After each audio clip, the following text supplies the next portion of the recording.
Welcome back, ketemu lagi bersama gue Irwan Chan di Pundit Abangan. Salam olah bola. Final perebutan juara ketiga Copa America 2024, Uruguay versus Kanada. Yang jadi juara ketiganya sesuai dengan prediksi kebanyakan netizen, para pengamat sepak bola, yaitu Uruguay yang keluar sebagai juara ketiga. Ya wajar aja Uruguay bisa menang di pertandingan tadi nih. Karena apa? Ya salah satu faktornya adalah faktor kualitas pemainnya, kualitas individu ya.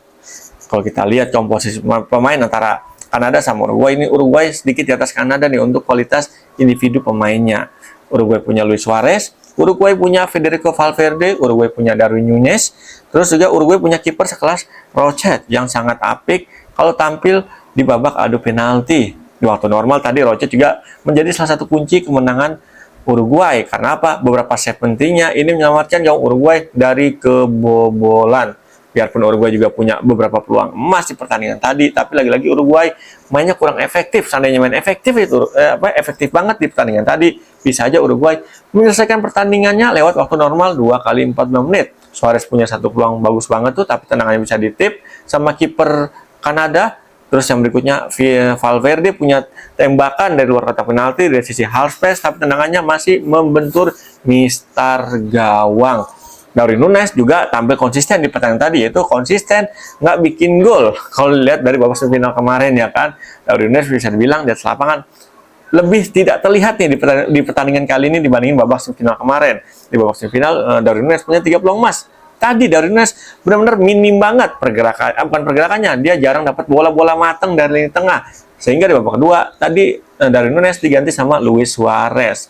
Terus kenapa Uruguay bisa menang di pertandingan tadi ya?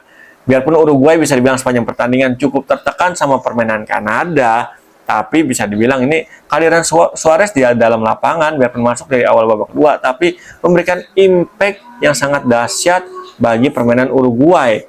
Karena apa? Lihat aja, tadi Suarez masuk dalam lapangan, Suarez langsung menggebrak dalam hal membuka ruang, dan Suarez baru masuk berapa ya? Nggak sampai 15 menit di lapangan, kalau salah Suarez sudah punya satu kans untuk membuat gol, tapi sayang banget. Pergerakan Suarez masih bisa dibendung sama back Uruguay.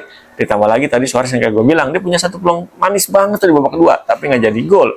Udah tinggal nendang bola aja karena gawang, tapi masih bisa diblok sama kiper Kanada. Dan di peluang berikutnya baru Suarez bisa bikin gol lewat sentuhan manisnya di dalam kotak penalti setelah menerima umpan cantik dari sisi kiri pertahanan Kanada, ya kan. Dan pemain, bisa dibilang nih Uruguay, kenapa gue bilang bisa unggul kualitas pemainnya, karena apa? Lihat tadi Uruguay di babak kedua beberapa kali melakukan pergantian pemain, kayak masuknya Rodriguez, Olaza, terus Oliveira. Ini benar-benar merubah gaya bermain Uruguay. Di babak pertama kan Uruguay bisa bilang nih tertekan banget sama Kanada. Terbukti Kanada di babak pertama lebih banyak punya peluang dibandingin Uruguay. Tapi dengan masuknya pemain pengganti Uruguay tadi, ini benar-benar membantu arah permainan Uruguay jadi lebih baik dibanding babak pertama. Dan Kanada pun bukan bermain buruk. Emang Kanada tadi tampil tanpa beban. Terbukti rotasi yang dilakukan sama pelatih Kanada ini benar-benar berdampak sangat-sangat positif bagi permainan Kanada, ya kan. Ini Mars, pelatih Kanada, melakukan beberapa rotasi kayak Alphonso Davies yang emang cedera kayak di babak semifinal kemarin, dia pun udah pulih tapi nggak main full 90 menit. Dia digantikan sama pemain Kanada yang lainnya, nggak salah sama Koinerin juga. Terus ada lagi yang Osorio, Ahmed, terus Oluwasei ini menjadi starting line up Kanada tadi di pertandingan lawan Uruguay. Dan kelihatan banget Kanada tampil sangat-sangat lepas, nggak ada beban. Dia mainnya asik banget ditontonnya, main cepet, terus pergerakan tanpa bola main juga efektif banget ya. Tapi lagi-lagi yang gue bilang, Uruguay di Copa America sejarahnya kuat banget.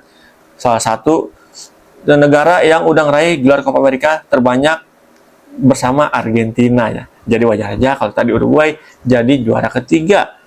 Dan bisa dibilang ini dengan umurnya saat ini yang 37 tahun, bisa jadi ini jadi ajang Copa America terakhir Luis Suarez bersama timnya Uruguay. Karena apa? Ya karena faktor usianya. Bisa jadi Suarez setelah Copa America nanti di Piala Dunia belum tentu main ya kan. Kalau Copa America tadi banyak yang bilang ini Suarez menjadi ajang Copa America terakhirnya bersama Uruguay. Dan ditutup dengan sangat manis. Karena apa? Yang pertama, gelar juara yang diterima sama Suarez bersama Uruguay di Copa America 2024 ini bisa dibilang angkanya udah dipastikan bakal lebih tinggi dibandingin gelar juara yang bakal diterima sama Messi bersama Argentina di Copa America kali ini. Messi bersama Argentina di Copa America 2024 paling tinggi angkanya juara 2 doang. Suarez dong bersama Uruguay juara ketiga. Ditambah lagi, ini antara gelar juara yang diterima sama Suarez di Copa America 2024 ini matching banget sama nomor punggungnya. Suarez bersama Uruguay di Copa America kali ini juara ketiga, nomor punggung Suarez 9, akar 9, 3. Dan tambah spesial lagi, di pertandingan terakhirnya tadi, Suarez nih bersama Uruguay di Copa America 2024, Suarez terpilih sebagai Player of the Match. Congratulations buat Suarez dan Uruguay yang udah meraih gelar juara ketiga Copa America 2024. Dan terima kasih juga yang udah nonton konten gue dari awal sampai dengan akhir. Yang belum subscribe, jangan lupa ya, subscribe channel YouTube gue Irwan Chan. Yang udah subscribe, terima kasih banyak. Ketemu lagi bersama gue Irwan Chan di konten Pundit Abangan berikutnya. Salam olah bola.